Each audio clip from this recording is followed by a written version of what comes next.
Bonjour, bonsoir et bienvenue sur Parlons Voyage. Aujourd'hui, je vais m'adresser à toutes les personnes qui souhaitent avoir un visa étudiant pour le Luxembourg et donc je m'en vais vous donner deux raisons ou bien deux conseils pour éviter un refus en 2023. Si tu es sur cette vidéo et que tu la regardes et que tu espères avoir un visa en 2023, alors très probablement tu as déjà envoyé ta candidature à l'Université du Luxembourg et tu es dans l'attente d'une réponse ou bien on t'a répondu. Si la réponse a été positive, mes félicitations et donc regarde cette vidéo jusqu'à la fin parce qu'elle va te dire ce que tu dois faire, ce qui pourrait plus ou moins influencer positivement ou négativement ta procédure de visa en 2023. Maintenant, si toi, tu es toujours dans l'attente de tes résultats, de la réponse à ta demande, elle va forcément arriver. Si ça n'a pas été positif, alors certainement, il y a pas mal de choses que tu n'as pas bien faites et donc il peut certainement arriver que tu décides de t'asseoir et de les refaire pour rebondir en 2024.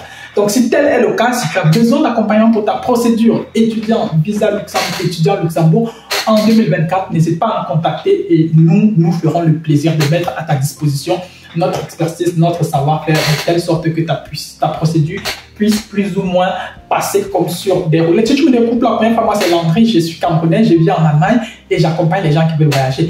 Dans cette vidéo et sur cette chaîne, je ne vais parler que des procédures de voyage et donc dans cette vidéo, principalement, je vais m'adresser spécifiquement à ceux qui veulent étudier au Luxembourg. Regarde la vidéo au cours des 10 prochaines minutes environ, je m'en vais te dire tout ce que tu dois savoir et surtout, je m'en vais te donner deux raisons ou bien deux conseils pour que tu puisses obtenir ton visa étudiant en 2023 pour le Luxembourg.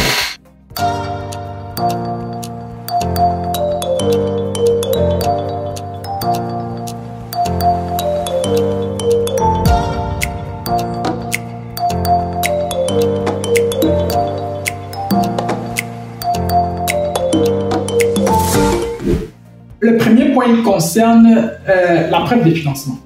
Pour avoir un visa étudiant pour le Luxembourg, on va te demander de prouver que tu as les moyens financiers qui vont avec. Et les moyens financiers ici, c'est soit une caution, soit une prise en charge. La caution pour le Luxembourg, elle tourne autour de 12 000 euros, soit environ, disons, 9 millions de francs par là.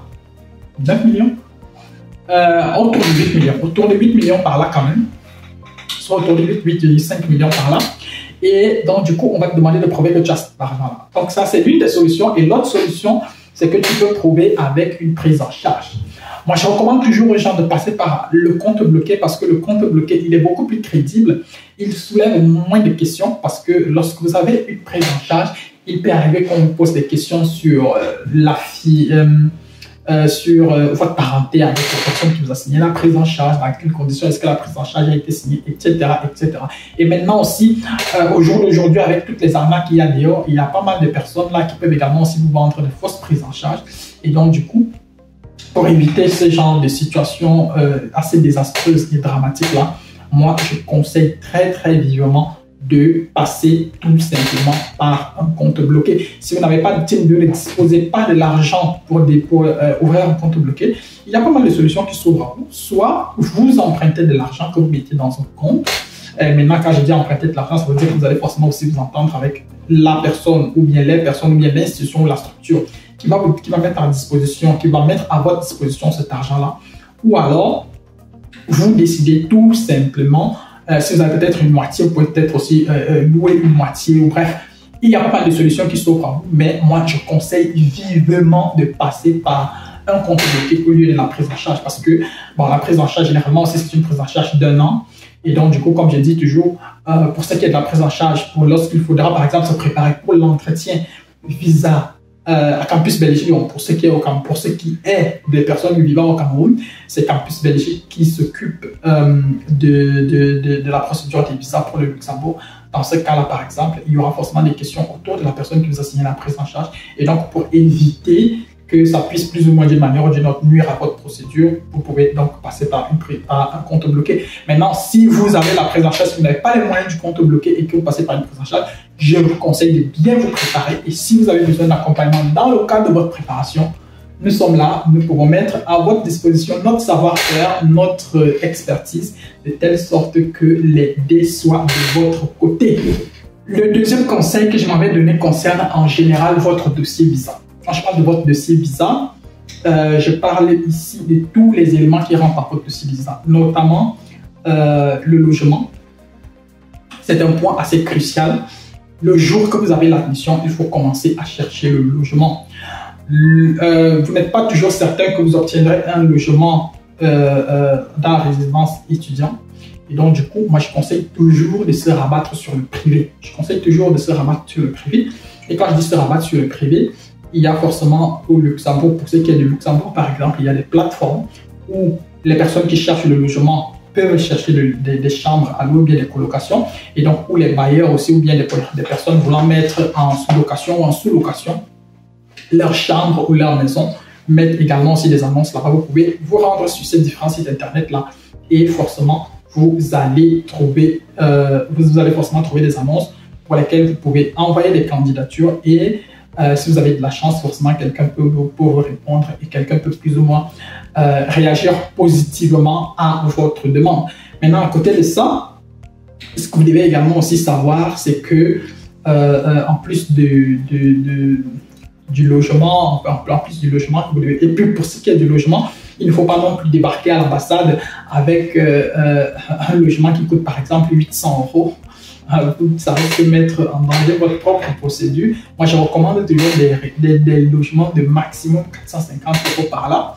Et puis, si vous cherchez le logement et que vous n'arrivez pas finalement à en trouver, moi, je recommande toujours au final de se rabattre certainement sur des services comme Airbnb ou bien Booking.com, je voulais déjà parler en allemand, Booking.com.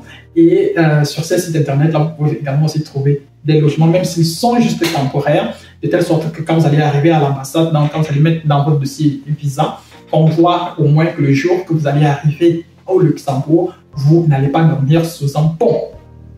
Et donc, à côté de ça, vous devez avoir un dossier visa complet. Quand je dis un dossier visa complet, ça veut dire quoi? Ça veut dire que vous pouvez par exemple vous rendre sur le site internet, s'il n'y a pas d'informations sur le site internet de l'ambassade de Belgique ou bien du consulat de Belgique ou bien des TLS, bref, de la structure qui est chargée de gérer les procédures de visa pour le Luxembourg dans votre pays. S'il n'y a pas d'informations là-dessus, s'il n'y a pas d'informations sur le site internet, c'est ce dont je doute, alors vous allez sur place, il y aura forcément, je ne sais pas, un communiqué ou une affiche affichée quelque part, vous pouvez la filmer et recenser tous les documents requis. S'il faut des certificats médicaux, il vous faut des certificats médicaux. Maintenant, s'il faut des certificats médicaux, généralement, ils ont des médecins avec lesquels ils travaillent.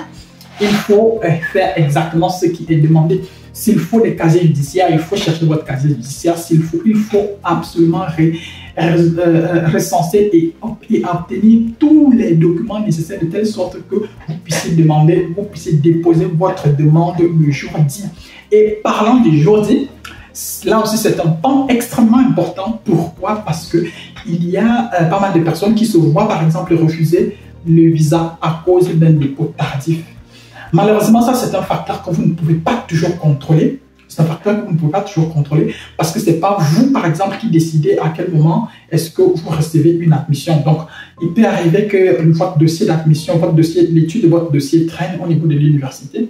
Et donc, du coup, quand vous arrivez, quand vous obtenez finalement une admission, le temps, par exemple, si vous voulez, par exemple, trouver une prise en charge, le temps de trouver quelqu'un qui va signer une prise en charge, le temps que le dossier soit déposé, le temps que le dossier soit traité et le temps que votre prise en charge sorte, ça peut également aussi vous perdre énormément de temps. Le temps maintenant de monter tout le reste du dossier, aller le déposer et attendre qu'il soit traité et pour qu'on vous réponde, ça peut perdre énormément de temps. Et donc, du coup, moi, je dis toujours que, bon, si vous pouvez vraiment commencer avec votre procédure le plus tôt possible, par exemple, cette année, ça n'a pas marché pour toi et que tu veux rebondir l'année prochaine, toujours pour le Luxembourg, alors, généralement, les candidatures, elles ouvrent pour le Luxembourg en début février. Début février, tu peux te rassurer, par exemple, déjà qu'au plus tard en janvier, ta candidature est déjà prête, lettre de motivation, tous les documents, ils sont là, tu les apprêtes de telle sorte qu'en début février, tu puisses tout simplement envoyer ta candidature tu es parmi les premières personnes à envoyer leur candidature pour qu'on puisse également aussi te répondre tôt. Donc, en gros, voilà plus ou moins les deux grands conseils, les deux principaux conseils que je voulais te donner dans cette vidéo. J'espère que tu as regardé la vidéo, j'espère que tu as retenu 2-3 trucs. Si tel est le cas, alors tu m'en parles rapide. Si tu as apprécié, n'hésite pas à liker la vidéo. Tu peux également aussi me laisser en commentaire. Si tu as des questions, n'hésite pas à les laisser. Si tu as besoin d'accompagnement, n'hésite pas à nous contacter. Et puis, si tu connais des personnes qui sont intéressées par le type de contenu que nous proposons, n'hésite pas à partager la vidéo avec ces personnes-là. D'ici à notre prochaine vidéo, si tu n'es pas encore abonné, j'espère que tu le seras. Porte-toi bien, bien des choses à toi. Ciao, ciao.